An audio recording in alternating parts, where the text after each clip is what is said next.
Woke up this morning, got up out of my bed. I looked around, this is what I said. Thank you, Lord, for another day. All the blessings that's in my way. Good afternoon, everybody. I'm Wayne Campbell. And I'm Shela Campbell. And this is The Driver's Side. Good afternoon, baby. Hi. Here we are, Sunday afternoon. We got a show. It is Sunday afternoon. We got to slowly get back into the swing of things here. And we're trying to find time slots, right? And real quick, before we do this, we're already having issues, I believe, with the signal. Oh. See the signal? Oh, it's gone now. It was up there. So please give us a signal check. Give us an audio check before we get the show started today. And remember to like, share. We got 45 in here already. 3 likes. We're doing good. Yes. All right. So, hi, guys. But good. Hi, everybody. Before we get Sunday. today's show started, please give us an audio check and stuff like that. And we do got a great show ahead of us, don't we? We do. We have a show that's been in the making for a while. Today, we're going to be talking about shortages, and not just shortages of food, but all kinds of shortages that are happening, going on right now, which we call the ripple effect, because that's what's happening right now. It's the ripple effect. It is the ripple effect. So hopefully we do have good audio, sounds good, streams good. So we'll go over to the comments here in a minute, but we do got a guest that's going to be on around 2:30. Timothy from Excalibur Equipment and Rental. He's a mechanic. He takes care of you guys while out on the road. Him and Kendra. Yes. So you're going to interrupt me there. Go ahead. I was, because it's Excalibur Equipment and Diesel Services. You know what? Don't expect me to be perfect. If there's anything, don't expect me to be perfect. It's been a while since we've done this, right? It has been. How does it feel? It's a little nervous. It's a little nerve-wracking. I got a little nerves too. Yeah. Well, because, we haven't done a show in a while, and, we did one last week. It's getting back into the groove of things, I think, and trying to find the time and all the research, and there was a lot of research and stuff that's going on with this particular topic, which is why that we had Timothy on, because of the fact that we have been seeing around from other mechanics and stuff that there's a shortages of replacement parts. Well, there's shortages in a lot of areas. Right. Okay, even shelves in supermarkets. Yeah. Okay, so what we're going to talk about here shortly. We'll rush right into it. We got to get the comments, say hello to everybody. Right. And I hope everybody realizes a lot of people are going through stuff in this country right now, between floods, fires, and everything else, and a pandemic. It's crazy. It's really, really crazy. Go ahead. What? Yeah, and apparently I don't want to cut you off, a new strain, the move. Well, Sheila, please, let's get to comments. Before we start mooing, let's go over to the comments. Yeah. Let's say hello to our audience and start getting into things and get this kicked off. Hopefully they got stuff to talk about. Yeah. Because I feel like I'm already stuck. I'm like, oh, God, what are we going to do here? Shit, why did I do this? You're so stupid. You're fine. Well, I am a little stupid. Was out playing in the yard this morning, got a few videos, and one's actually going viral right now. So let's play that video, come back, and then get to your guys' comments and stuff like that. I got to be careful on how I move the studio now. So let's play this video. It is a joke, guys, and then we'll come right back and get to your comments and say hello to you guys. I'm a driver on the road. I can handle any load. If that load is running late, I can bring it up to date. It's Rooster cruising, hammer down, any state or any town. Well, I'm right where I need to be. I stay away from DOT. But when they do look at my book, I I know just how it's got to look. It's left lane trucking, hammer down, and I don't sleep in no nightgown. Bam, bam. Trailer trucking to the bone, and you won't hear me moan and groan.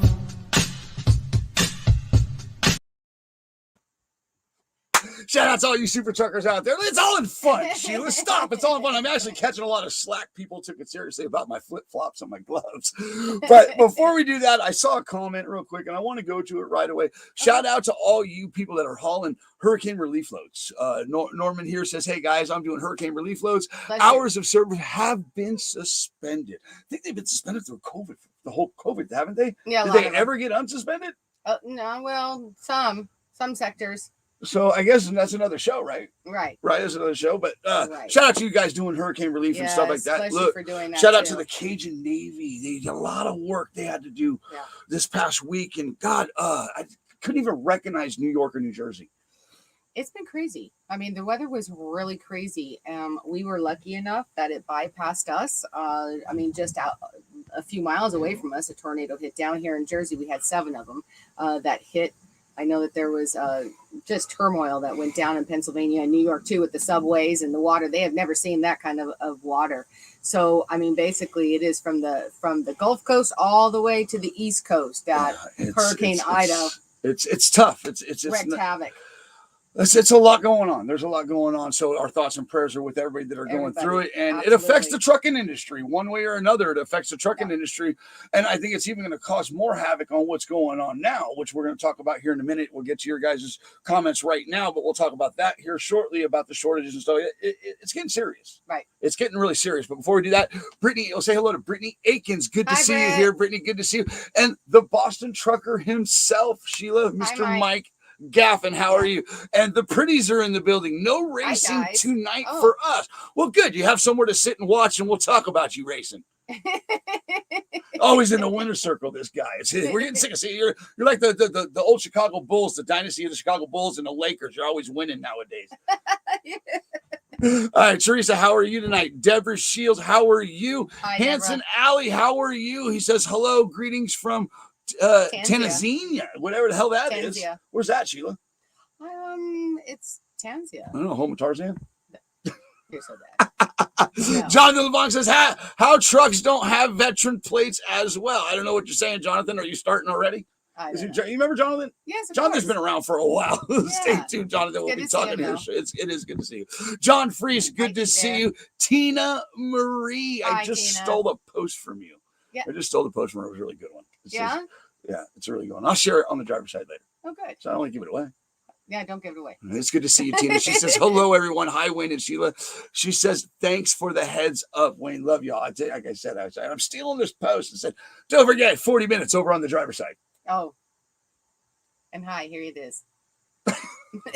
She's not used to it. She's like, what? Because I don't know what you're talking about. That's why. I told you about stealing the post. I was talking to her on Facebook. Come on, get in the game. I'm trying to get in the game. Are you? Yeah. Slow me down then. All right. Brittany Aikens, hello. We already said hello to you. Teresa, we already said hello to you. Cheryl Pollard, she says, hello, missed y'all. Sounds great and video is great. Good. I know, right? I look good, right? And I was seeing something with Cheryl that Cheryl might be possibly getting back in the seat again, is from what I understand. Are you out of the seat? I didn't know she was out of the seat. When she had some diagnosis with some medical stuff that was going on. I think let's get her back in the seat. She needs been to out be of trucking. the seat for a little while. And but from the post that I had seen recently from her was that it's possible that she's getting back in the seat, or at least OTR kind of a thing, if I'm correct. I don't know if it's just local or not. So I don't know the whole details on it, but if that's the case, yay. Well, good. And Deborah says, people, it's been coming. People get it. Well, I think she's referring to the shortages. It has been coming. It's been coming. The storm. It's like a perfect storm. It really is. Is it? Yeah, it really is. I mean, it took a lot of things to happen in order for the whole ripple effect to happen and keep going. It was like one drop, poof. But what happened, like we'll get into talking about, is that a lot of people, I think, didn't think that it was going to happen. And hi, here it is. It's happening. Right. So, all right, let's say hello to it's Dave Unberger. Hello, Hi, Wayne Dave. and Sheila. We love you. Last year, same time you guys were going through all the fires in Oregon, yes. And now That you guys is are going no through lie. it again. And it's sad because there's a place called Lake Tahoe. It's very, very near and dear to us. And that's going down in flames right now. Hopefully they'll be able to save some of it. South Lake Tahoe, you were telling me this morning that they had a fire line and it wasn't getting close to the city of South Lake. And hopefully they do save that. But all that, you know how much has been lost to these fires, Sheila? It's like they can't catch, the West Coast cannot catch a break from these fires. It's absolutely out of control. Shout out to all you firemen, all you drivers delivering loads to these firemen, delivering water, all that stuff. Seriously, it's like we can't catch a break on either end of the country. No. One side's flooding, one side's burning.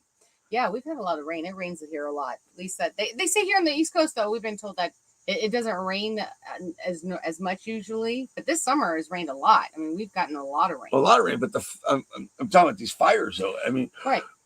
I'm talking about east and the west. You were talking about the flooding over here and the West Coast burning. Well, so, I mean, New York City had flash floods like never before in history. They did. That whole train system went down, and it looked like a Niagara Falls. Speaking of Niagara Falls, there was stuff that happened there too. But Niagara Falls inside of the subways. Yeah, it's absolutely sad. So, all right, Dave, appreciate the comment. She says New York. Okay, let's go down here. New York. Norman says New York subway is underwater and parts of New Jersey. Yeah, the hurricane missed us. Yeah. Right. It was literally the tornado was literally how far away? Like 5 miles away. Yeah, like 10 miles. It was like 10 miles. One of them. We had 7 of them that touched down here in Jersey. But we missed all 7 of them. We had rain and wind for about 40 minutes. And that was about it. Where we are, we got really super lucky and got bypassed. Yeah. So, all right, Jeremy Harless, good to see you.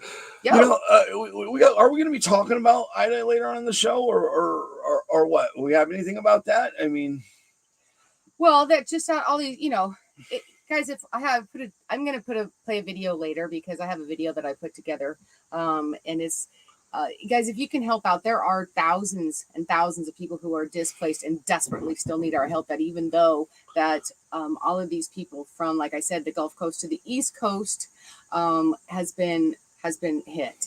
And so there are thousands of people who desperately need help. So any way that you can help, just reach out to any charitable service that helps with natural disasters and see what you can do to help.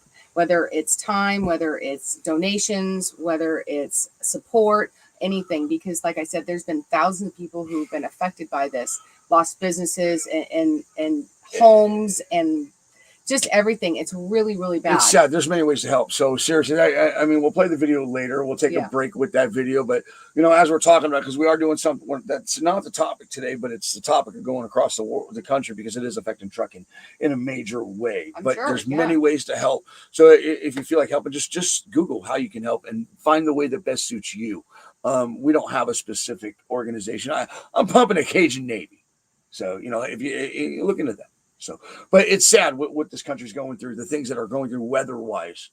But weather is not the only thing that we're dealing with. We're dealing with this shortage, Sheila. What have you started to learn? I know GM has closed their doors and stuff like that. We'll talk about here.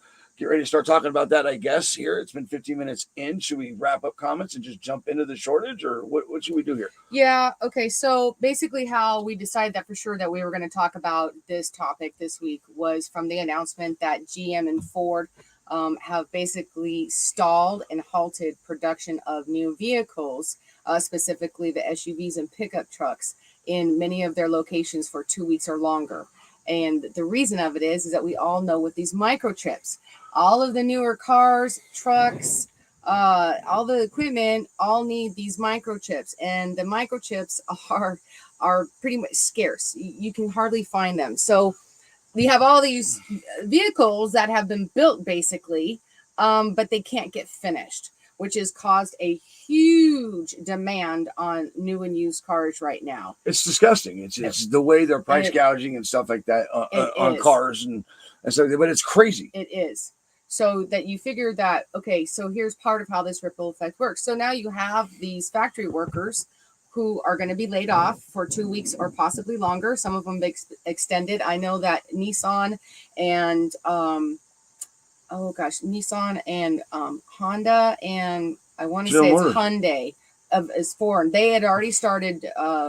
They'd already started as far as halting production as well, not distributing as much producing. Those are on the foreign. For domestic, Ford and GM have decided that for 2 weeks and possibly longer. So now we've got people who are unworked, but then you also have, as far as you car haulers for the new cars, what happens with that? Well, production's not going on with that as well.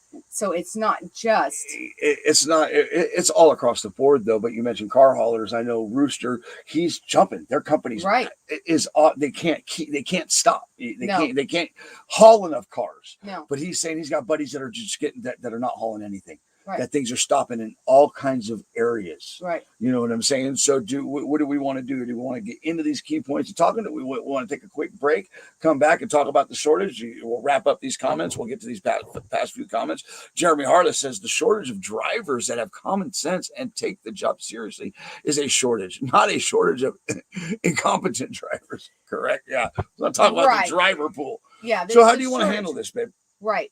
So what we'll do is that we'll go to a break here, guys, and then we will come back in and talk about some more of the shortages that will lead us up into bringing Tim on, because Tim is a diesel mechanic. He and his wife Kendra are at Excalibur in Arizona, and we've gotten to meet him and his wife when we were in Arizona and hang out with them. So the ripple effect is also now going, because these microchips from the new and used cars all the way down to replacement parts. Okay, so now it's difficult to even get replacement parts. And that's just, guys, that's just in the car section of it. Okay, we're not even talking about everywhere else yet. So we're going to get into that. So let's go ahead and take a quick break. Let's take a quick break with the gentleman that caught my attention when it came to which made me call Timothy, and then we'll come back and talk to these guys. Yeah. Guess what? I just ordered one of the 2 remaining Genuine Fuller bearing kits left in Truck Pro Truck Parts System. What do you think that's going to do, guys? We might get some generic stuff, but the thing is, if that's the case with their system, I'm sure it's just going to be like a wave. You know, I'm not the only one doing this. There's going to be a lot of other people doing this and needing this stuff too. So it's going to be like a wave. It's going to hit. Your truck's going to break down. You're going to be stuck because you can't get nothing for it. I've already heard this on a lot of engine parts, a lot of electronic parts, but guess what? This is bearings and stuff, what have you. I don't know what we're going to do. I tell you what, people need to realize if trucks don't move, the world don't move. I mean, if trucks don't move, the globe might as well quit spinning. You know, people really appreciate our truckers. I mean, if you're on this channel, you got something to do with the truck, or it interests you, who knows what. But if you're watching my stuff, you know that trucks are important. I don't know what we're going to do. I guess we just need to start saying our prayers now. Thing is, it's going to affect people all across the board. People don't understand. You know, if you can't work, I can't work. If you break down, I can't get the parts to fix you, you're going to be stuck in my garage. And then, I mean, I'm going to get a parking lot full of stuff that I can't fix, just like you see these fields of the Fords that's waiting on computer chips. Don't worry about it. I could voice my opinion on what's really going on, but I'd probably get banned or fact-checked. Don't want me to get me going. Try to keep my politics out of it, but do some research. Figure it out on your own. I mean, hell, look at history for that matter.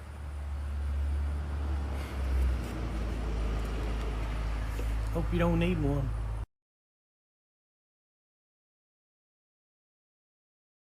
Video that was. It's a great video, and here we are. We did the research, Sheila, did we not? We did research, and you did research. Well, you did. I'm just here as a pretty face, you know, because I'm on the side. Let's just end it. There's no flow. Let's just stop. Yeah. But she did so much work and she did so much research. And like this gentleman says, do your research. Yeah. And we don't have to look far. No. You know, what have you found so far? Because we're going to bring Timothy in. I'm going to have Timothy call in because the link messed up. What he's seeing as a mechanic. But what have you found so far, Sheila? What can you say from that point on?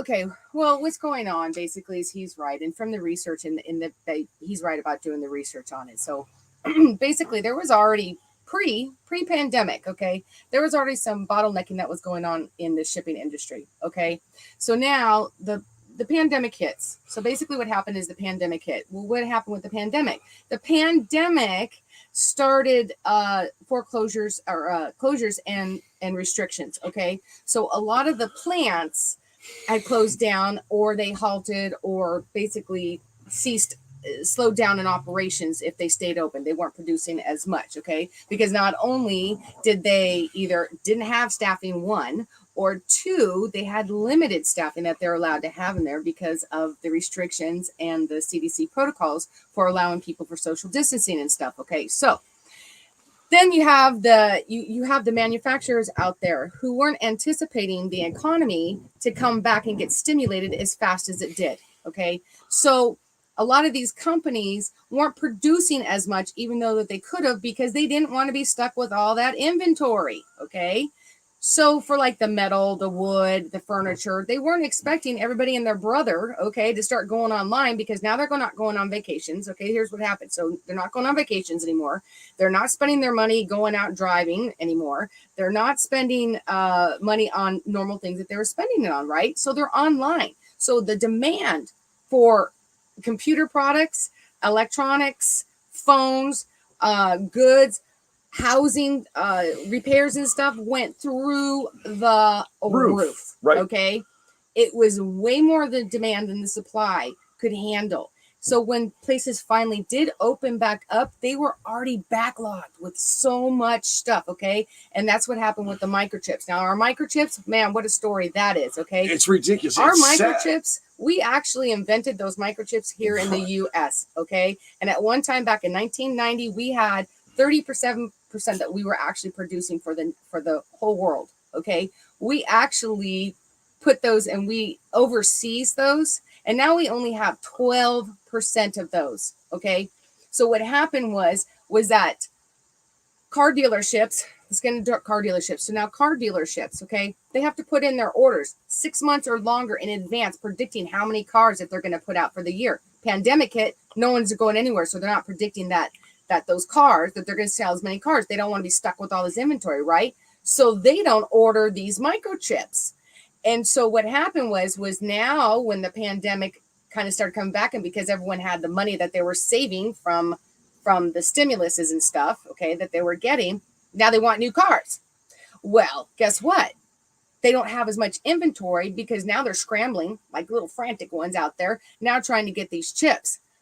But the people mostly in Asia who make our chips, the dominant major who makes the chips, they have already now started supplying for more of the consumer side of the electronics. Okay, so they're like, yeah, well, screw you. You're going to have to wait, because we're so overwhelmed with all the computer stuff of chips. We can't get to yours right now. Okay, so this puts a limit on what new cars are available out there. Okay, so instead of 3 million that they would normally have on lots right now, there's like 1 million. Okay, right. They're down 74%, which now put a pressure. Now people are in demand for the used cars. Okay, so used cars are just flipping dry out of control right now. Okay, it's average right now that a brand new car, if you can get one, which they're being pre-ordered, okay, they're not even hitting the lot before you're even getting one. So new cars are now going for average of 41,000 and above.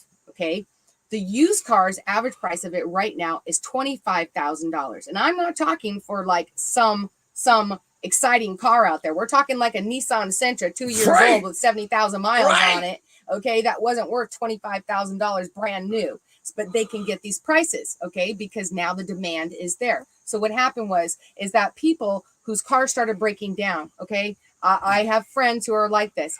Every few years, they go and get a new car. As soon as something starts kind of going wrong, they don't want to mess with any of the maintenance going on it. They go and get a new car. Okay, so now these people who would generally do that, one, can't get the car because the cars they're not there, okay, or the inventory is so high or so low, they don't want to pay the price for something that they don't want, okay? And two, so they've decided to hold on to their cars and get them fixed. Okay. So Right. what happens now is the demand for replacement parts. Okay. So now the replacement parts come in. So, but all of these shops and places who supply these replacement parts and car parts, a lot of them come from overseas. Okay. Well, you got that bottleneck that's going on out in the ports right now. As of 3 days ago, there was 125 ships outside of the West Coast ports. Hold on. Outside of the West Coast ports, just waiting to get docked. Right. But before we get to those ships, these parts. Right. Okay. So these parts, though, what I'm saying the, is that so the parts, though, people who have the parts on hand in stock, okay, they're overwhelmed. They don't have enough because, well, they didn't need it that much. They weren't expecting all of this to happen and everybody having a rush demand on all of these parts out there. So they only had a certain demand on hand. They have to order these parts, and most of the parts come from overseas. Now you're involved in that bottleneck that's going on and trying to get into the ports where there's such a backlog and delay. We're talking months. It's ridiculous. It's absolutely ridiculous as far as those ports go. But like the gentleman was saying, though, he got that part. He doesn't know what he's going to do. Right. I'm going to call Tim here and bring Tim on from Excalibur, who's starting to see the same issue. Right. All right. So before we bring Tim in, let's play a quick. I'm not used to the new studio, so give me, at the same time, work with me. Let's play Tim's video if I can get to it. Sheila, this won't let me down there. Okay, and it's still not there. All right, hold on, Tim. So I'm going to bring Tim in here, and I'm trying to find Tim's video. It's all messed up now. So let's play Tim and then bring him on because he runs this company, and guess what? He works on car haulers. Right. Go ahead and run that video. This one? No. Yeah, that one. We got Brad's truck in here today from Reliable. Awesome guy. Was having some overheating issues and boost problems, so he's getting a new radiator, charge air cooler, a couple other items to be repaired as well while he's in here. So I love it when these guys come into the shop. Makes it for a really enjoyable day. Don't interrupt you. All right, that's Timothy from Excalibur. And now let me say it right: Equipment and Diesel Rental Services. My God, he's a great friend of mine. I've known him for I don't know how many years. I got you on the line, Timothy. What a great video that was, because you're saying you love when those drivers come in. Introduce yourself, Tim, and let's get to talking. Oh, hi, Wayne. I'm Tim, the owner of Excalibur Equipment and Diesel Repair in Phoenix, Arizona. All right. And Tim, we're talking about part shortages and stuff like that. You do a lot of working on trucks and you do a lot of builds. What are you seeing as a mechanic out there right now for these trucks? Oh gosh, we've been seeing a lot of shortages on pretty much everything. Mostly a lot of emissions components like EGR valves, EGR coolers, NOx sensors. It's been pretty crazy lately trying to get parts. In fact, I was over at my local Kenworth dealer here last week, and we were just talking about parts shortages, and one of my countermen was pretty much going through telling me what their shortages lists are. They're headlight buckets that for the newer style trucks, custom headlight, the plastic headlight buckets, they're on back order. Emission sensors are on back order. Heck, they were even telling me that regular little QR1 brake valves are on back order. It's kind of sad the direction we're headed. Yeah, go ahead, Sheila. Right. And so, have you seen a shortage, obviously, in trying to get replacement parts on there? And so when that happens, what I read on is that basically they're gouging you because they can. Well, prices have gone up, due to the supply chain. But, at the end of the day, it really doesn't matter what part costs. If you can't get it, you can't get it. Right. So, we've been hearing of a lot of trucks sitting in shops for weeks on end, just waiting for simple sensors, and they're just not available. So it's really sad. So do you see this getting any better anytime soon, Tim? I really don't. It's kind of interesting when you call order parts and you get told, well, good luck, try and find it somewhere else, because we have no idea when we're even going to be able to get it. So We're starting to have to outsource parts out of state. it's pretty much try and find them wherever you can. So it's becoming a cat and mouse game now. It has been. Yes, it has. Oh, man. And we know we had this experience. My aunt and my mother, they have a little Ford car that needed something to do with the transmission, and so they had to take it into the Ford dealership. And basically, the Ford dealership told them that so many people need parts right now, and that part in particular is on back order. That it was literally going to be 6 months to a year. 6 months to a year. And I'm like, that's not unheard of these days. Right. Well, okay. So what are you supposed to do? Now, here's my question on this, though. So my aunt is lucky enough that she has her kids that all live near her that can pick her up and take her around. But if that's a person's only vehicle or truck, or their livelihood, if that's their semi, okay, and that's their livelihood and their owner operators, how are they going to be down? How can they afford to be down 6 months to a year? They can't. You can't. You can't. Tim knows that. He was a driver, also a mechanic. He's crushing as a mechanic now with his company, which I'm proud of him. But Tim, so what are you telling people, like, if you can't do it? Are you having to turn work away because of some of this stuff? You know, I have been turning down a lot of emissions work and DPF problems just because parts are not available. So, you know, I don't have the room in my shop to have trucks tore apart waiting indefinitely for sensors. Right. So.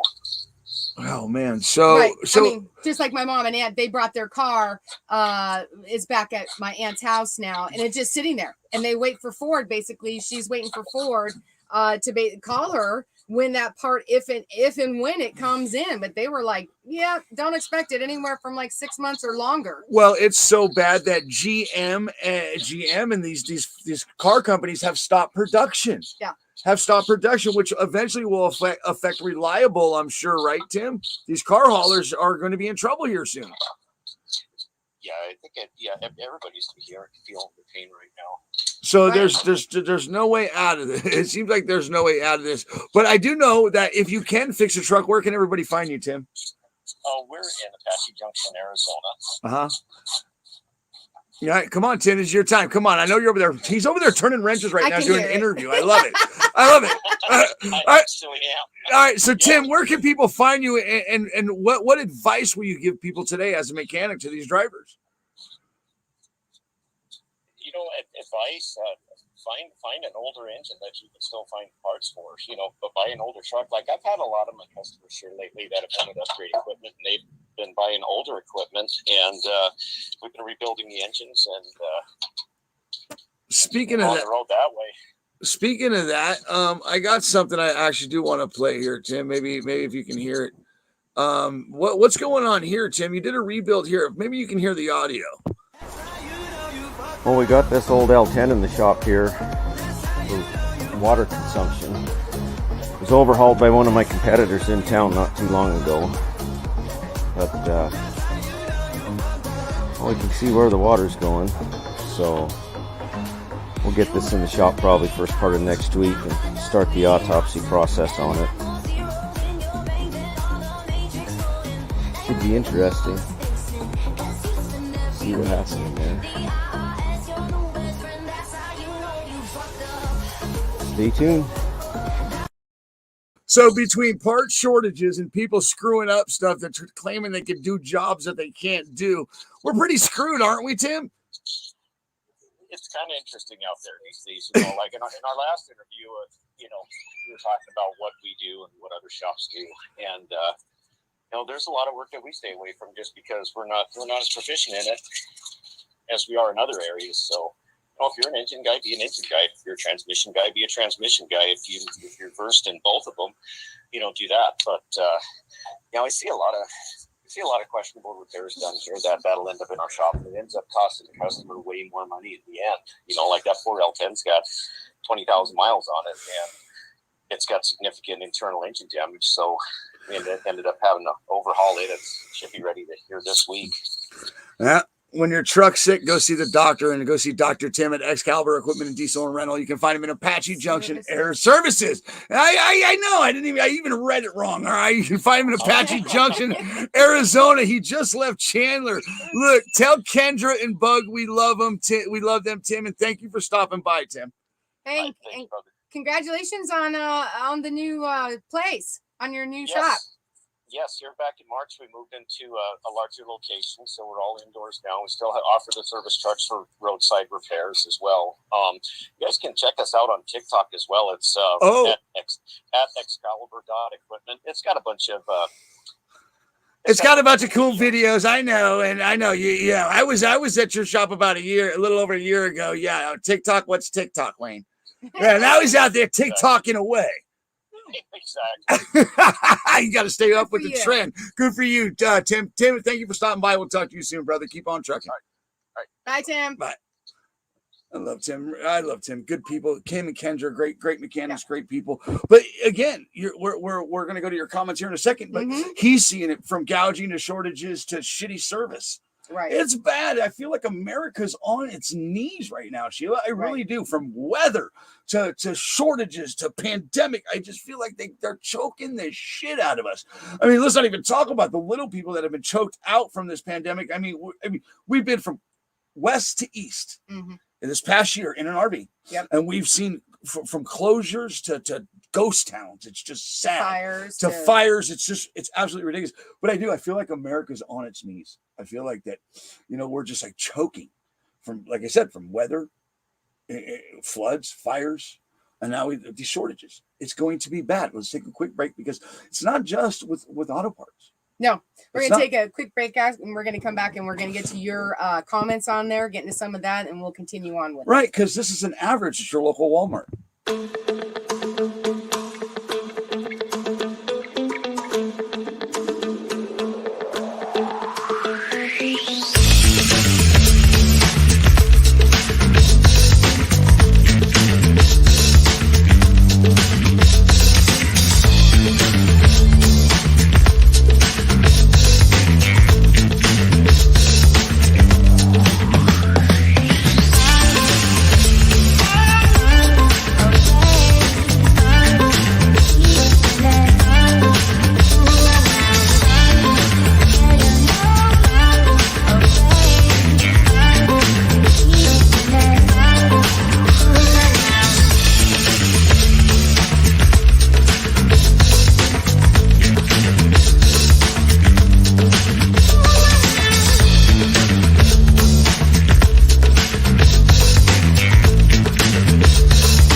Crazy.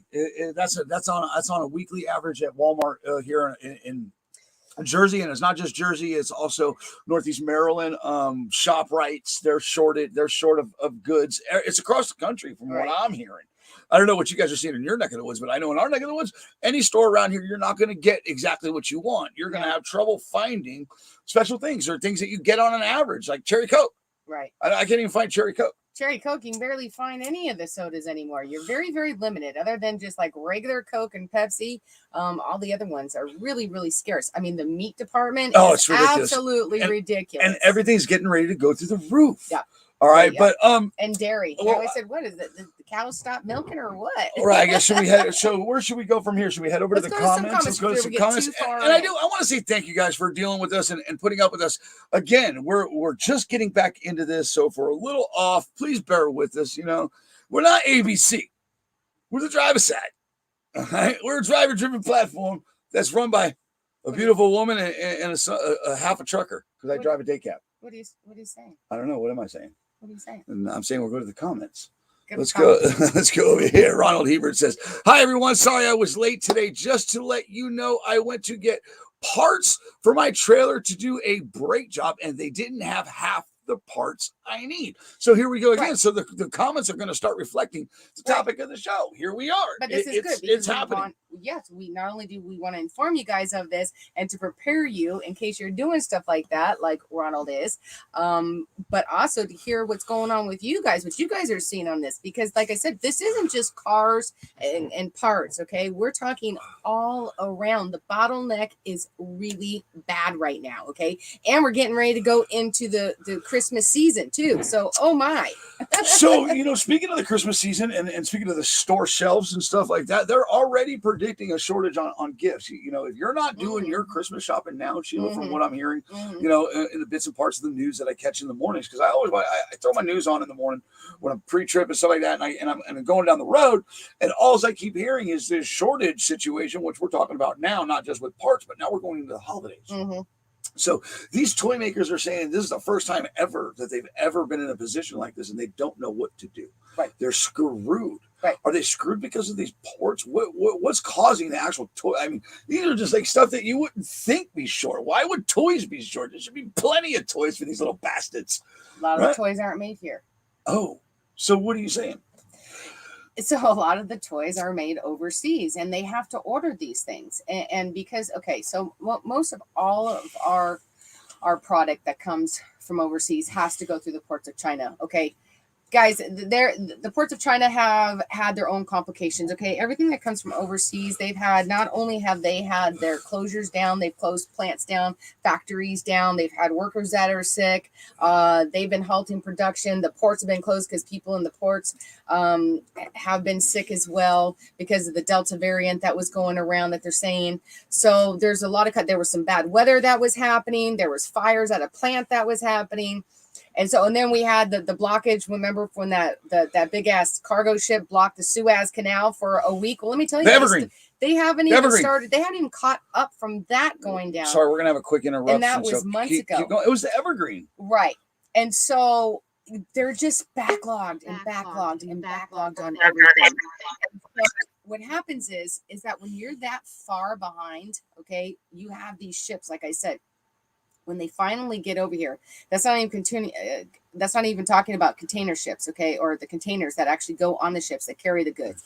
Okay, there's a shortage of that, or basically there's not a shortage. Some people don't like to give them back. Some countries don't like to send them back. Okay, so there's not enough of these containers as well to go onto the ships.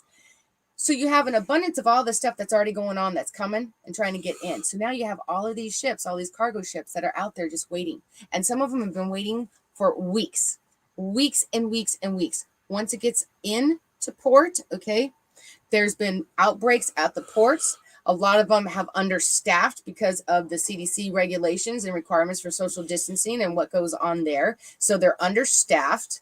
So let's not forget the government gave people so much free stuff and so much free money that it was for me, it was over the top. Right. So people don't want to go back to work. They're going to milk that to the end. Right. They're going to milk that cow. Right. Perhaps they weren't getting paid correctly. Okay. Perhaps because I know. So here's something that happened. Not to throw you off, but we know this personally. Mm-hmm. There's people that started getting the unemployment and realized they were being underpaid at work because they started getting unemployment that was paying them more. Right. All right. Because the government stimulated it by 300. And when you do that, you let people know that we're on unemployment. Anytime before that unemployment was never paying right in the first place. Right. Okay, because unemployment only pays you 3/4 of what you make, actually, or something like that. Mm-hmm. I'm not sure, but in the end, so we go. It's ridiculous. It's sad. Right. So what happens is that these containers of all these goods are sitting out in sea. They're anchored. These cargo ships are anchored out at sea, waiting to get in. Once they get in, now they sit there. Okay, because like I said, they're understaffed, and there's been outbreaks that have been going on there, or strikes. There's been strikes too that have been going on. Okay, not including that some of these retailers have, to try to compensate, have over ordered. So now there's an influx of inventory that's coming in as well. Well, guess what? They have to store that somewhere.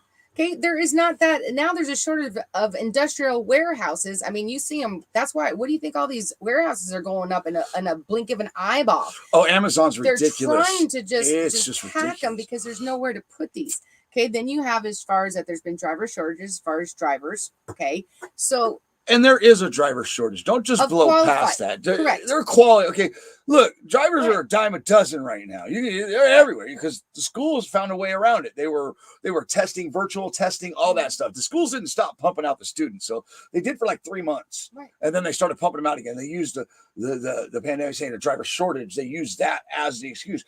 But what they're doing is they're pumping out unqualified drivers that are tearing equipment up, hitting people, killing people. Right. Insurance is going through the roof on these drivers. Right. There's no relief for these guys. And now here you are with a quality driver shortage. Right. And you're trying to fill these slots with you have all these skeleton crews. Right. And nothing's getting back to what it was, but they're expecting the same output it was pre-pandemic.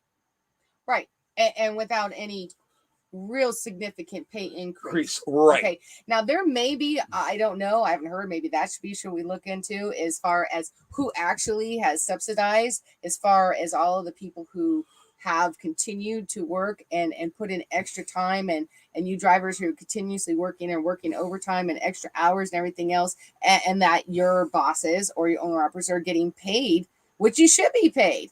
Okay, because you're right. They're understaffed and their skeleton crews as far as manufacturing and these ports and stuff and what's going on, but they still want the same product delivered as fast. Right. So, but now they're worried about the holidays. Yep. And here comes so now the holidays are here. So here we are. We're already in a rut. Right. Trying to get out, and we just keep going further in this rut. Mm-hmm. I mean, what is Santa going to do, Sheila? And what is Santa, really seriously, what is Santa going to do, honey? Well, the good thing is Santa flies in the air. That's my boy. Okay, people, tomorrow morning, 10 a.m., Santa's coming to town. Santa! Oh, my God! That's my buddy. That's my buddy. You know what I'm saying? So here we are, though. We're up against the wall. Drivers are even more pressured.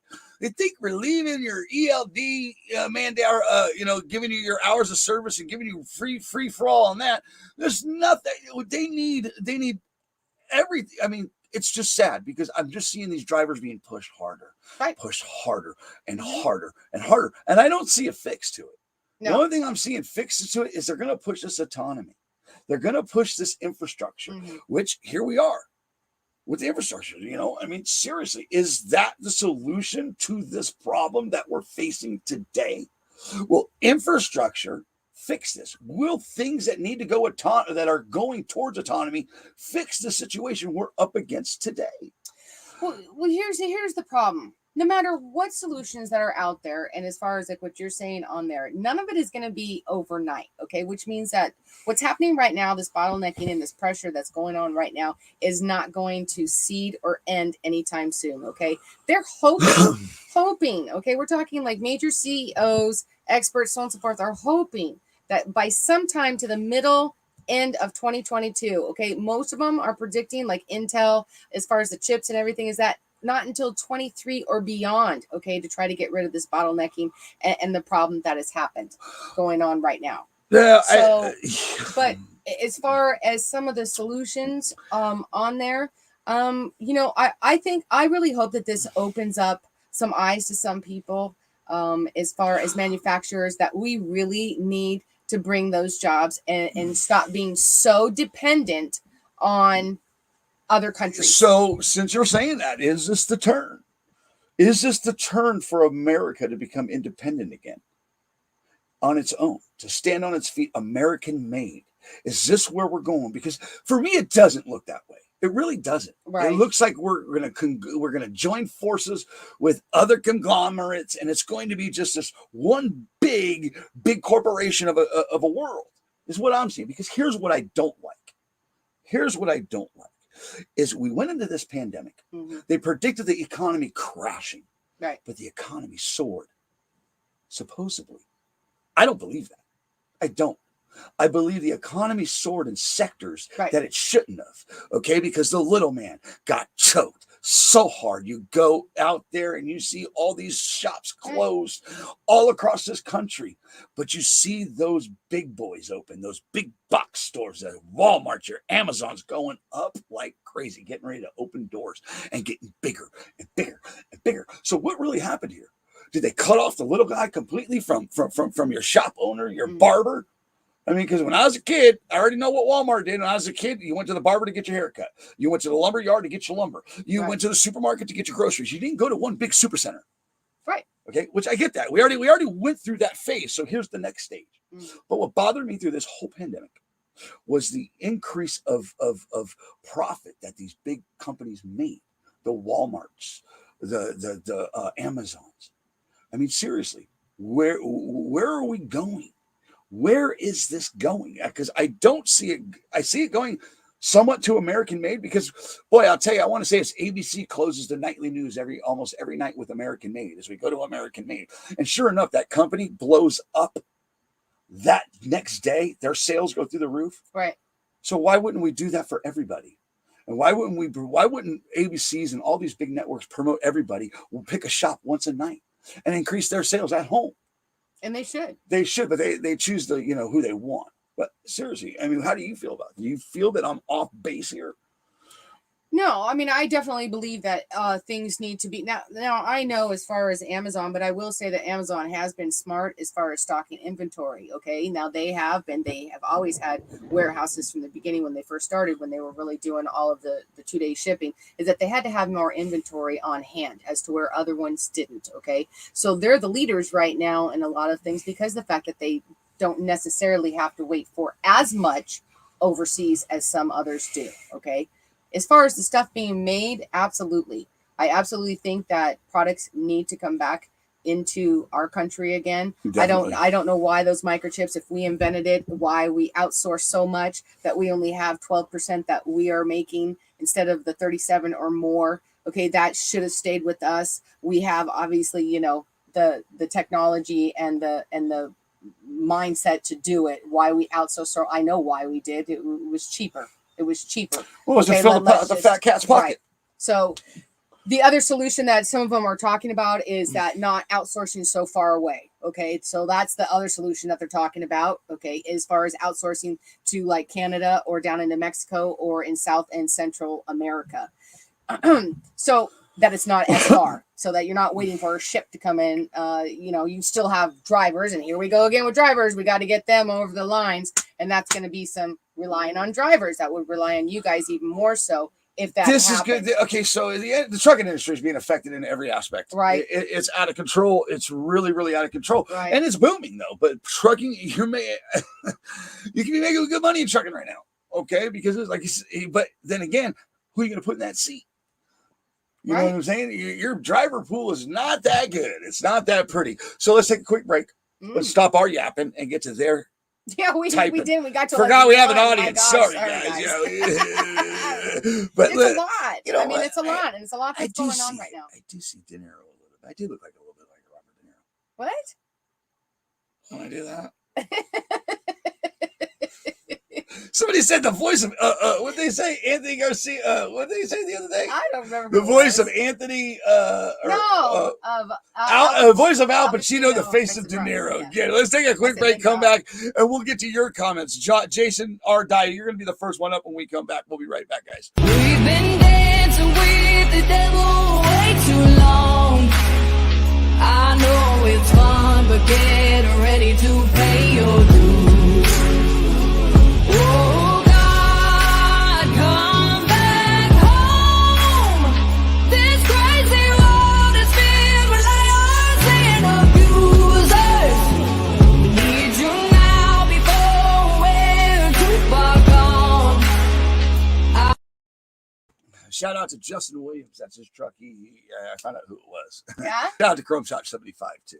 Yeah. And to the Jones, Gary Jones. Of course, the Jones SPV Trucking, my favorite trucking company. Yeah. Outside of the company I work for, we're the best company out there, period. I got to see the truck too, Yeah, he got a new truck. and I didn't know. Gary, thank you so much for building me a truck. Oh yeah, okay, stop it. Let's go to Jason R. Dye's comment. Go ahead and read that one, Sheila. Jason says, yes, definitely big industry made big money. Walmart and Amazon, Denver, Colorado is building more warehouses. It's crazy. And Amazon is paying drivers very well from what I have seen here in Denver, Colorado. Well, and that's good. I mean, they're paying them better, right? Well, but what does that actually mean? I mean, how well? How well are they paying for the demand that's on those drivers right now? But I am glad to hear.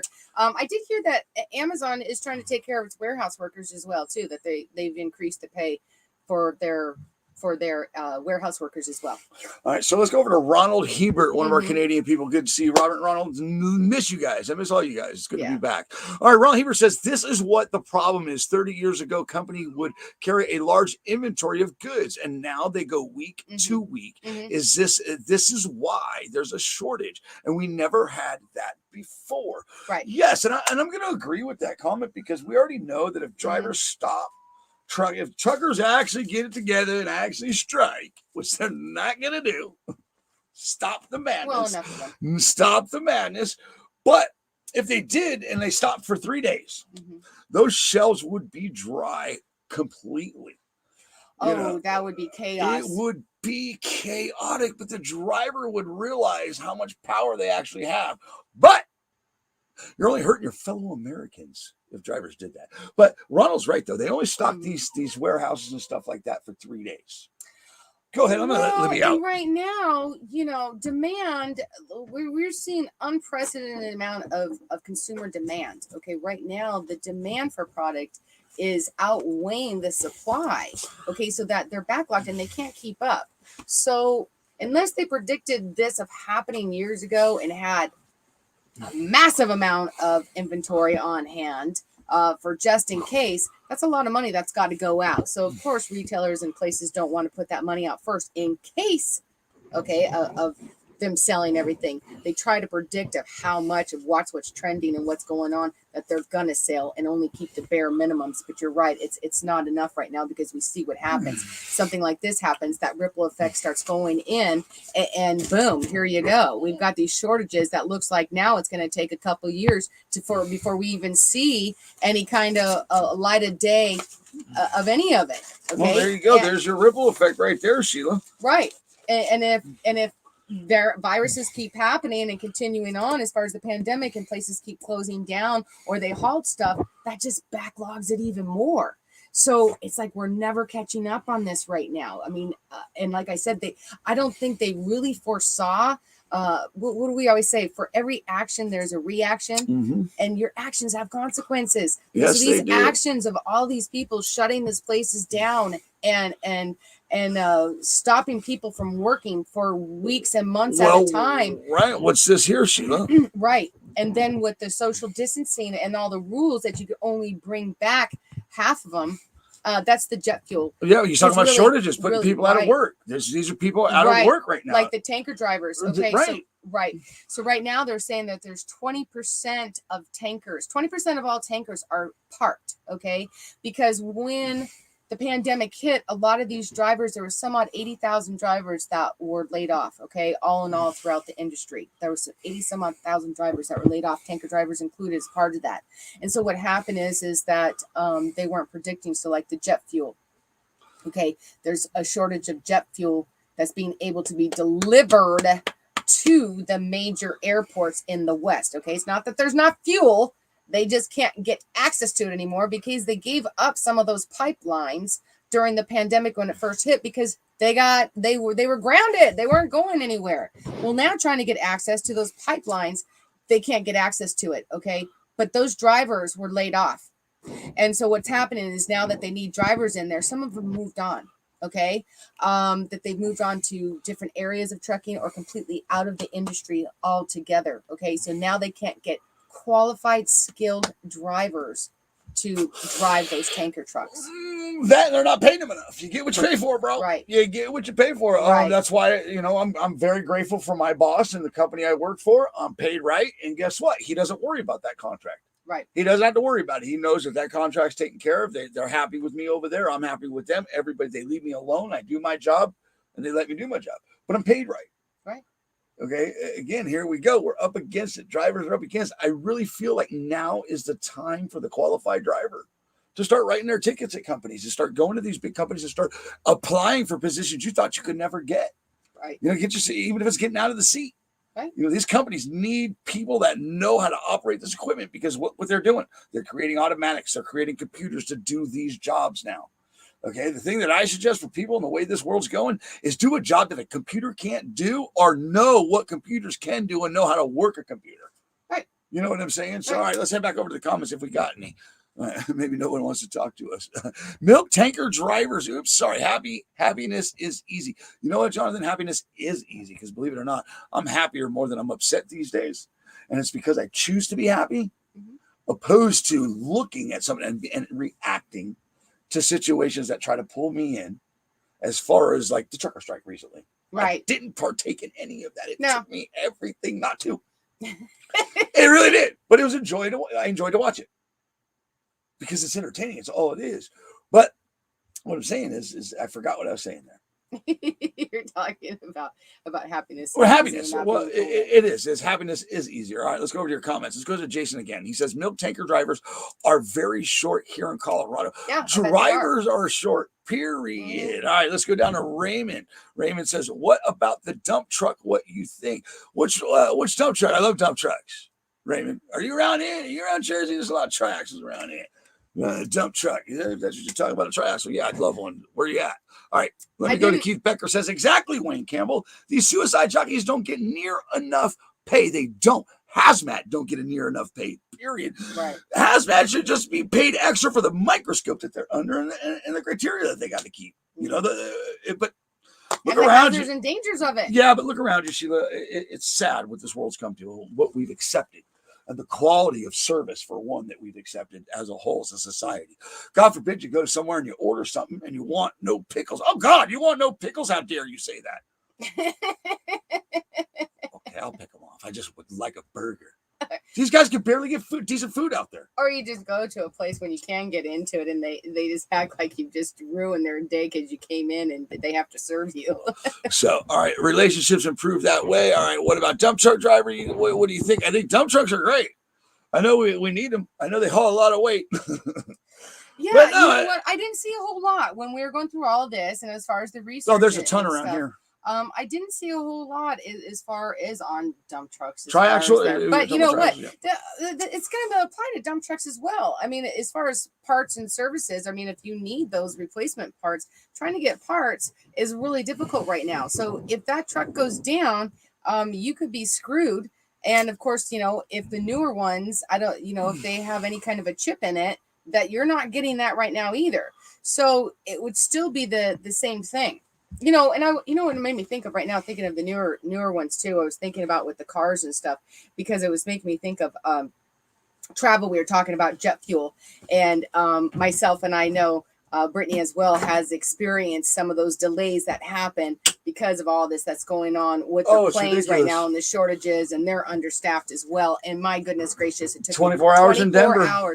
24 hours to do get a from 6-hour Idaho flight to here. They delayed me, postponed, canceled. It was such a nightmare, seriously. But also with the cars and the parts and stuff was that the rental cars are just so hijacking, with the travel, because they were buying all the new fleets and cars as well. Because when the pandemic hit, they were selling off all their used cars to get rid of them, so they weren't going to lose money to try to keep afloat on top of it. And so then they went and so they're part of the reason why the inventory isn't as great right now either, because they went and bought all these new cars for their fleets. And let me tell you, if you guys haven't rented a car lately, okay, I literally had $1,000 for a week. Pinto with flames on it, okay, seriously, for a week, and it cost us $800. Oh, for 1 week. That's ridiculous. $800. Well, for an economy car. I don't know what kind of economy it was, because that was like gouging. It's ridiculous. They're $100 and some odd dollars a day. All right. So anyway, where are we at? Where are we at as far as are we covering everything that you wanted to talk about? Let's go on. The comments. All right. Go ahead and read this one from T-Boy Early. Amazon is putting up 4 new buildings that are 1.1 million square miles a foot a piece. Wow, that's crazy. Yeah, Amazon is knocking it out. I mean, they're number one sellers right now. I mean, everything it's disgusting. It's disgusting what I'm seeing coming out of Amazon, in all honesty, for me, because I don't feel they pay enough across the board. Okay. And they promote on TV, that they help you get a career outside of Amazon. Well, why the hell would I even work there if I just go straight to being a registered nurse, whatever, that commercial I'm seeing. I know. Drives me nuts. But Amazon is dominating so much. Okay. I can go when I leave here in the morning, and I drive to Maryland, okay, Northeast Maryland. When I go over to Del Mar, before I hit Del Mar Bridge, there's a warehouse that just opened up. They had to put a new stoplight out in there, so I got a new stoplight I hit every day now. Sons of bitches. Amazon Way. Yeah, Amazon Way, right. But it's huge. And then I go across the bridge, right there to the right is another one.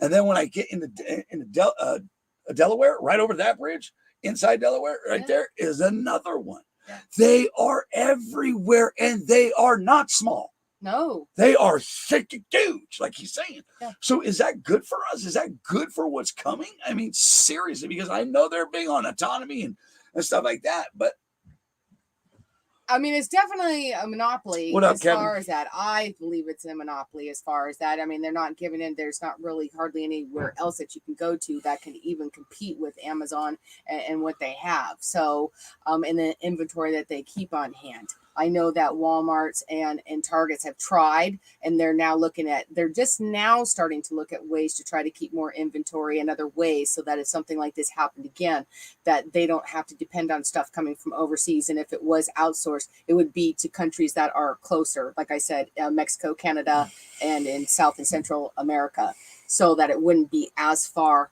They've looked at ways to bring in stuff from air cargo, but it's only light stuff, guys. It's lightweight because it's way expensive to actually do shipping through air. Rail is the same way. So, yeah, Look, it's going to be hard to compete with Amazon. Everything is screwed up, okay? Because you say, mail, okay? I mean, look at the post office. I hauled mail for 2 years, and I was on time every time, no matter what. I get stuff. See, I ship something, I get my money back. I guarantee it. I'm going to do an overnight money back guarantee. It'll get there in 2 days because I already know they're going to miss the overnight. Right. Guaranteed. Mm-hmm. They can't even make a deadline. How are they making money? How is the post office making money? Literally, I send stuff out weekly and I do it overnight and I go back as soon as they get it. I go back and get the money back. Do you know how? How? Because all of these things, what happens is that the prices go to the consumer. So we pay that. So anytime they're not going to miss out on their money, what happens is that the prices are skyrocketing right now. Like meat, fish, poultry, anything like that, up over 6% right now. General groceries up over 3%. It's ridiculous. So everything right now. And your pay ain't going nowhere. Increasing. I know what you're talking It's about. ridiculous. With mail. I just had someone that I was trying to get to send something to me and I would pay for it, kind of a thing. But for overnight delivery for UPS, for almost any of them are like $60. It's a joke. It's a joke. $60 It's a joke. up. All Okay, right. and it's like, for what? Right. It's like a little letter. Let's head over to the comments. Go back to Jason. Crazy. Jason, you're crushing it tonight. We appreciate you. Appreciate all your comments. We feel if you type them, we try to read them. Jonathan, slow down. You're out of control. All right. You've already got plenty read, you little bastard. He's in there. Oh, turbo thumbs over there. All right. But Jason says, Wayne, I am with you. Amazon, it's crazy. Talk about manipulating the industry as a whole. Mm-hmm. I love that you use that word, manipulate. Mm-hmm. Everything I feel like is being manipulated nowadays. And whether it's crazy. But the way Amazon has manipulated the system there, they hire people right out of school for day cabs. How is that? I thought you had to go 2 years before you hit a day cab. You know what I'm saying? They are getting people in seats like crazy and stuff like that. So are they trying to say that's a difference because it's day cab and not OTR? I don't know, but I know back in Vegas, I was catching kids driving day cabs. And it was like, hey, I just got out of school 2 weeks ago. I got me a day cab job over here at Amazon. What the fuck? What the hell? Yeah. You know what people had to go through to get in a day cab at one point? You had to go over the road. You had to pay your dues. You had to work for a big mega corporation or something. A majority. All right. We know you got your farm kids, this and that, blah, blah, blah, blah, blah. Every driver's story is different, blah, blah, blah. Right. Point being is Amazon has learned to manipulate the system in every way. And I don't think it's really manipulation. I think it's money manipulation. It is money. It's money manipulation. It's money's manipulating the system in every way, shape, or form. They're changing rules. So they're changing rules to benefit these big corporations. And you know, oh God, I hate that. Like the mechanic says, my politics, you're censoring me. They are censoring me. Right. But what I'm going to say is it's not good. It doesn't look good for us. See? And here's the deal. That infrastructure and all that coming into play is going to work with that 5G. So all these big tech companies are going to manipulate whatever the fuck they want. It's all about your information and stealing what you have, and it's just your personal information. But in the end, Amazon is a manipulator. They get what they want. They get what they want. Yeah. The fuck guy went to space 2 weeks ago, 3 weeks ago. I mean, it was Musk is advertising up at Mars. Right. The fuck you advertising up there for? What's going on? What are you not telling us? He's got space available for rent up there. All right, let's go to the comments. All right, Mark Estep says, hello, my trucking buddies. I haven't heard from you in a while. Wayne, please give me a call. I will, Mark. I will give you a call. I know you called me yesterday, and I did. I was working on the show and all this other stuff. So, Mark, I'm not mad at you. I will call you. Like I said, I kind of cut myself.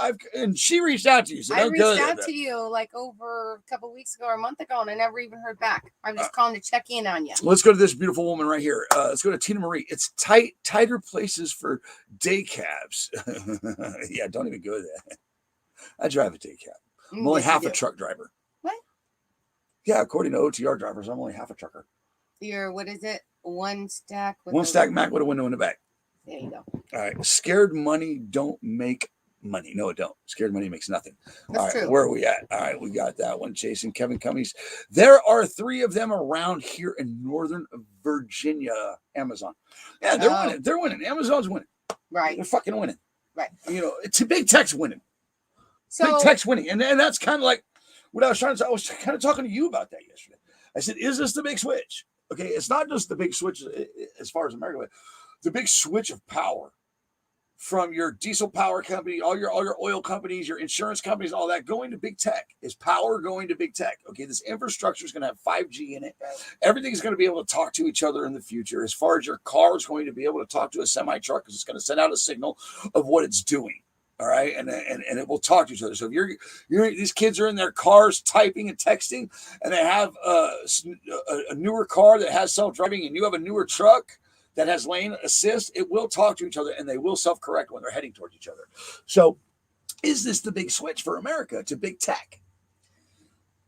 I think it's a big switch for a lot of things. I think this is an eye-opener in a lot of ways. You know, it's an eye-opener for not only of what could happen, but just of what is happening right now and the reliancy that we have on so many other countries for our products and services is ridiculous. We need to get back to where that we are in control of our country and producing most of our products, our goods, whether that's food, whether that's clothing, whether that's parts, whether that's automobiles, whatever that is. We need to get back to where we were and stop outsourcing it to save a dime or two. Because if that were to happen, do you think that Amazon would be as big as that they are? Yeah. A lot of stuff comes from overseas. Well, Do you think a lot of places would be as big as that they are right now if they didn't have overseas, because it's so much cheaper to make. I totally agree with you, but at the same time, I really feel it starts with the people. It starts with the people, and people start being better to each other. We need to start being better as Americans, in my opinion. And I've learned that myself. Right. You know, just treating people better. You know, let alone being safer out on the road. You know, these people, they don't value their life, and it just goes to show by the way people drive. Oh, that's when they cut a truck off, when they don't give a shit, and then when that truck driver that's not professional, and I'm guilty of it myself, I become an unprofessional, and I get angry, and I get angry behind the wheel. That's not okay. I think we just need to get better as people and start realizing what we're going through, and actually talking to each other and listening. Fucking listening. We don't listen to each other. Everybody, you know, and then when we do, we have a problem with what they said instead of respecting what they said and agreeing to disagree and having a common ground anymore. It's just, I feel that we've spun so far out of control that they're winning. And what I mean by they is the big corporations that control our society. If we're going to sit here and say that that's not true, give me what you're on. Because I want that escape from this reality. Because the reality is we're under the gun and things aren't getting better. And I think it starts with the people. Right. And I think therein lies some of the problem. You just said it. We're feeling. I think a lot of people are going off of their feelings and their emotions instead of their logic, and to think about some things before, you know, before reacting. That's all I'm saying.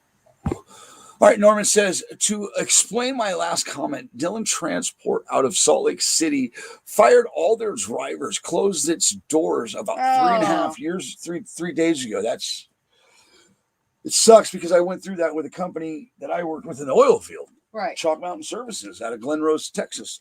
300 drivers out of that yard in the end before it closed, and they just closed the doors. You know, if you wanted to move and go to another state or something like that, you could have, but you know, that's just.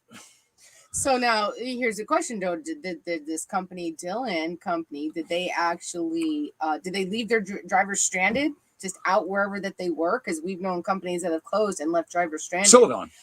Silicon. Like, I go right to Silicon. Gone, figure out how you're getting home yourself. Left their drivers homeless. Okay, it's not when you close your doors. You got drivers at fleets that are big mega fleets, and they close their doors and they go to start repoing their trucks. These are people's homes, and something needs to change in that area because it happens too often in the trucking industry. Right. You know what I'm saying? So, all right. Good morning, brother Shela and Wayne, brother. All right, Mark, we got that to explain. We got that, but give up the pros for out the months and take. Okay, watch family grew up. All right, so I know Amazon. Jason says I know Amazon for CDL drivers. They are starting pay at $25 an hour. Okay, look. I think that's too little. That's too little. I think that's too little. The way things are going. Yeah. Which is another show, another topic, another day.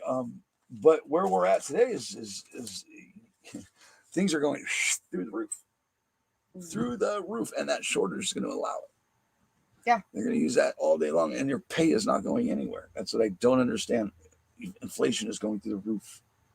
It is, and it's not going to end anytime soon. Okay. Yes, Bill. He says Wayne. What? Bill McNamee. Great dude. He's the one that, that's my partner right there. Yeah. He's become a really good friend of mine in the past couple of days. Yeah. Yeah. Remember the comment? It's evident that I love her more. Oh. Get it, Bill. Oh, yeah. He could not wait to show me that. Comment. He just couldn't. He was like, see, there's proof right there. I have it. There it is right there. You love her more. I have all the confirmation I need. He was so excited by that. I was like, okay, whatever. All right, wrap up your final comments. Let's take a break. Come back. Did we get through most of our stuff? Yes. Okay. All right. Let's start wrapping it up. You know, if you got some final comments, if you don't, then don't. But we're gonna come back. We're gonna take a break. We're gonna come back and we're going to end this show. Yes. But we're gonna end it with a good note. So come back and we'll be right back. I don't know what I'm doing here, Sheila. You're gonna go to a break. Yeah, I'm gonna go to a break. Who do I want to go to? It's about to get heavy. It's about to get heavy. It's about to be on. Everybody's ringing their call. So nobody move. 'Cause no one's there to warn you. The devil's in the next room.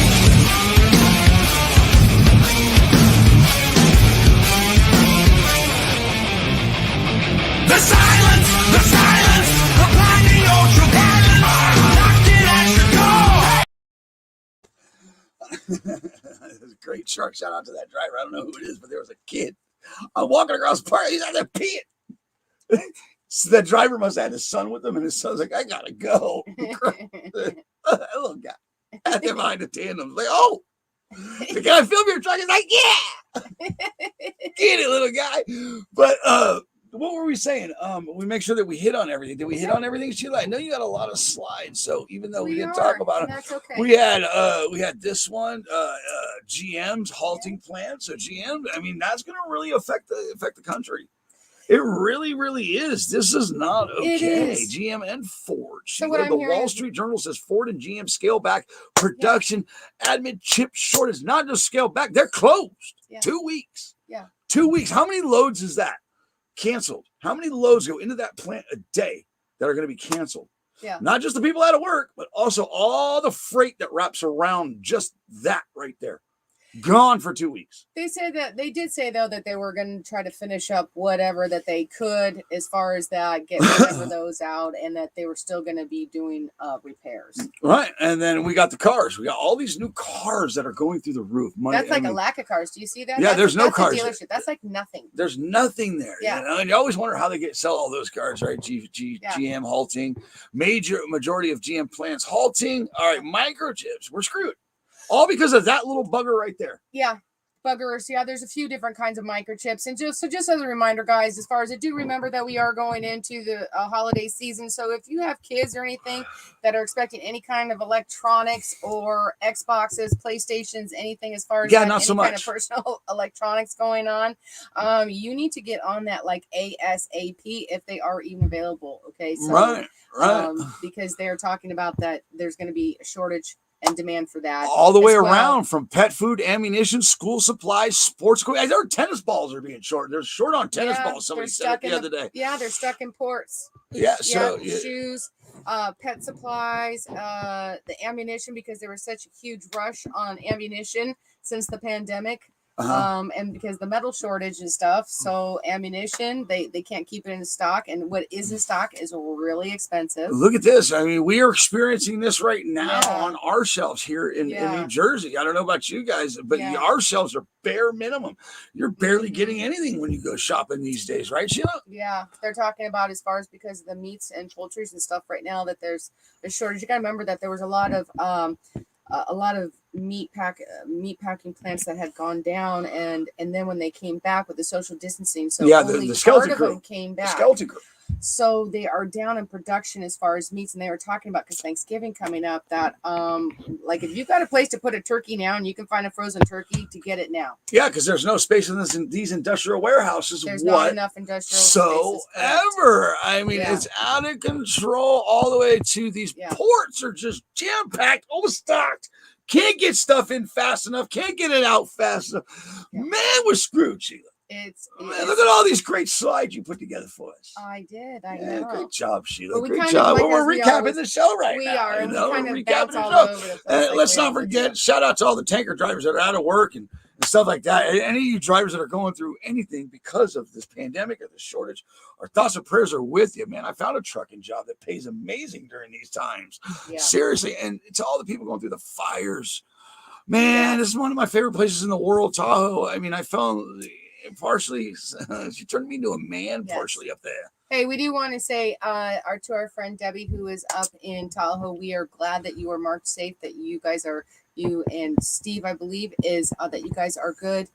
Sorry that you're going through it, but the good news is, as of right now, things have calmed down, and they literally right now have stopped that fire from burning South Lake Tahoe by like 3 to 5 miles. But there's so many other fires, Sheila. It's not just the Tahoe fire. It's all these fires. I know. And also floods. Yes. It's just natural disaster after natural disaster on top of all the idiots out on the highway that these drivers have to deal with. Yeah. My God, it's a tough world. And again, guys, just remember that all those people from Ida that just hit last week, they are still going through it, okay? That is a whole nightmare that is going on. And I actually have made a video. Why don't you go ahead and show that real quick? All right, so, and we're going to get to your comments. We're just wrapping this up. I wanted to make sure that we touched on everything okay, so real quick, I want to say thank you to you before we close it out and get to all this, because we're going to get to your comments and then close it out. I know it's a long wrap up, but thank you to you for all your hard work, all the slides, all the videos, everything that you put together this week.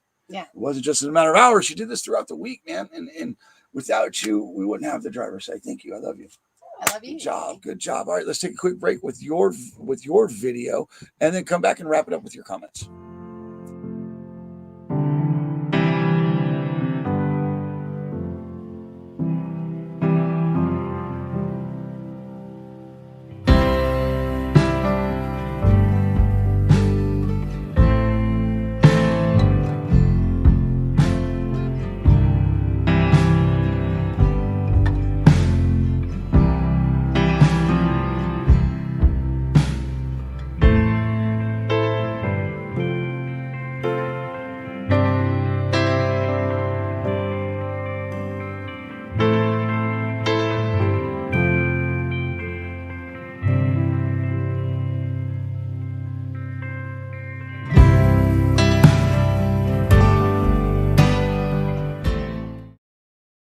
And shout out to everybody going through it in general, and it sucks.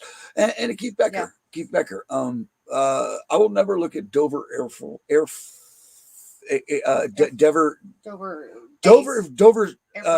Base ever. I will never look at it the same because of you. I know what happens there. And then right after we had that conversation, they brought our 13 back.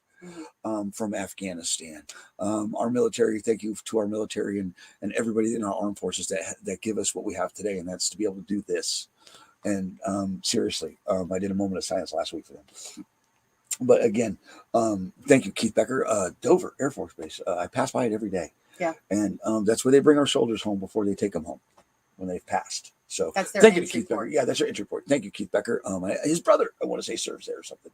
Something like that. That's how I knew about it. We had a great conversation about it. So shout out to you, Keith, for that. All right, let's head over to your comments, and then we'll go to Keith Becker. I know he was in here somewhere. Keith Thank Becker. you to our military. Thank Right, you to our all that firefighters. stuff. Thank you to all your All first that stuff. responders. All right, Thank I'll you to find you in a everybody minute, who's Keith out Becker. there helping. After Ida has ran its course on there. Just thank you to everybody. Seriously. And thank you to all you guys with the comments. Like Jason says, I would agree with you. It's not enough for Amazon, but it's crazy how they are getting people to that just shows how other companies are underpaying their drivers. Yes, I agree. Whole nother show, whole nother topic. Yeah. Whole nother topic, but I agree with you. All right, minimum wage. Brittany Aiken says minimum wage is starting to become $15 an hour.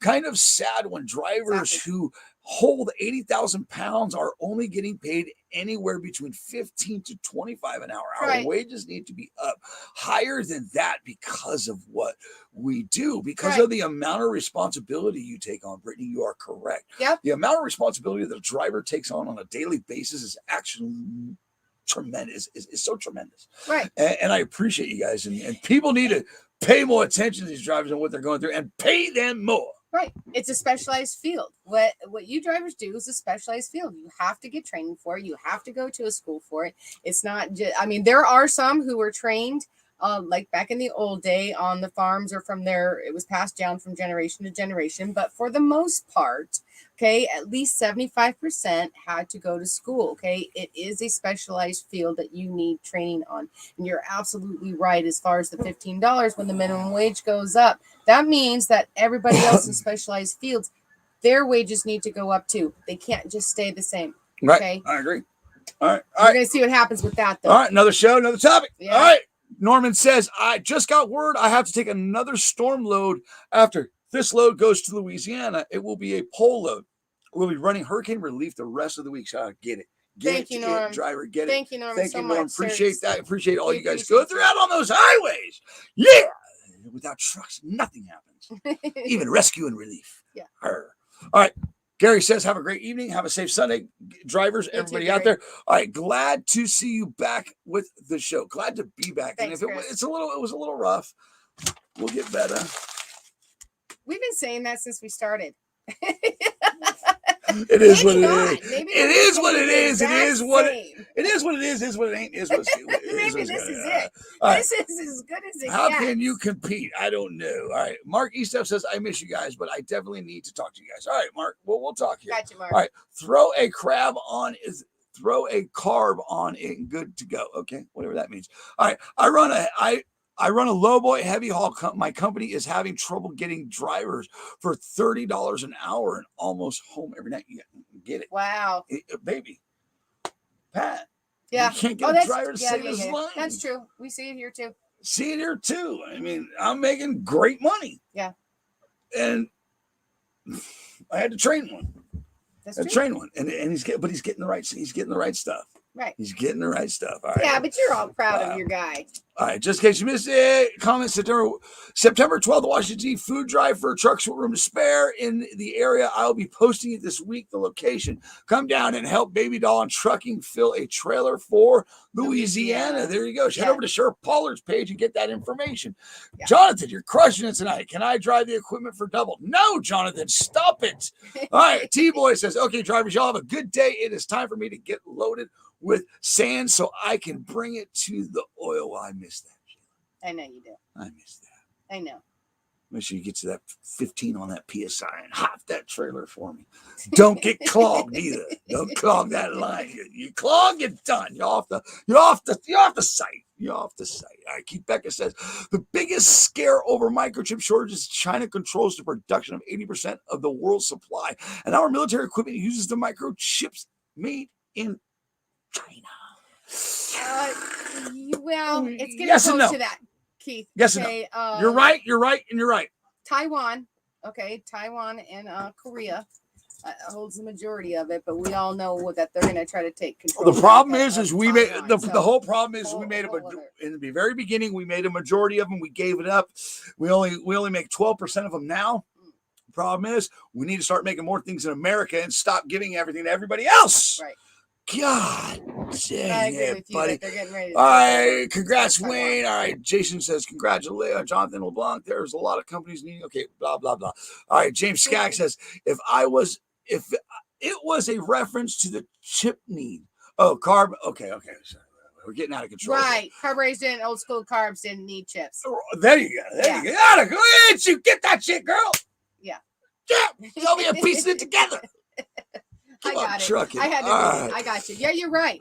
Exactly. And that's what Tim was saying, guys. So we had Tim on there, who is a diesel mechanic, and he deals with this, and he's seen a lot of people going over to older trucks that are a little easier, that's not reliant on as far as the newer technology on there. However, we do talk about replacement parts in there. So we're still talking about with parts and trying to get those parts. But if those parts are still out there, they're easy to work on. And you're right, they're not reliant upon new technology. Check out this comment right here. Read that, Sheila. Congrats, Wayne, on your 3rd year. Always a pleasure. Has it? Have we been broadcasting for 3 years now? Almost February will be 3 years since I went to the studio. Or since I started picking up my phone like a wild man going to truck stop. Driver side! No, yeah, it's almost 3 years. It's almost 3 years. Almost. Thanks, Jonathan. You did something decent tonight. Thank you, Jonathan. Yeah.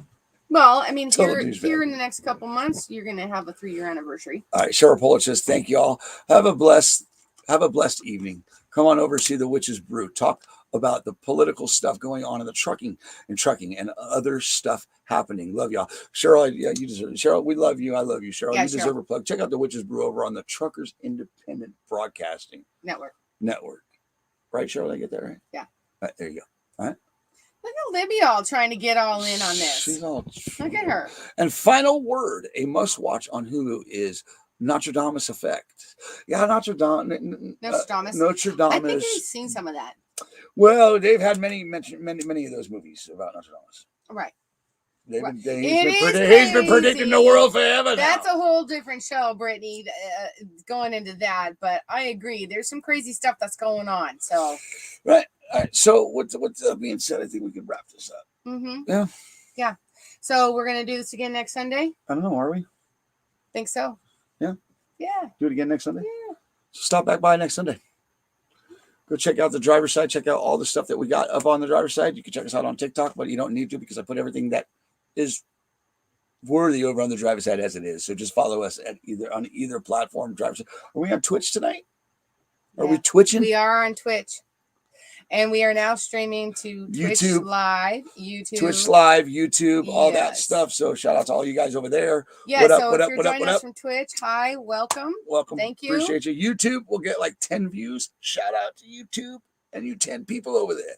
And our 3 people over in Twitch. It'll get there. And to all the 12 people that do watch my videos, I'm going to the supermarket. You need anything? You guys remember, you are the heartbeat of America. You should be treated that way. Always keep your side up, your rubber side down, and to make money in today's trucking industry. What do you got to do, baby?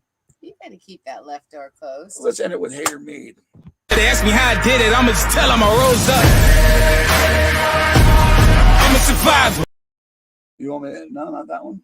I think you're going to end it with Put God First one. Yeah, let's it's a great driving one. Right. Put God first, guys. Number 1. Put God first. Put God first in everything you do.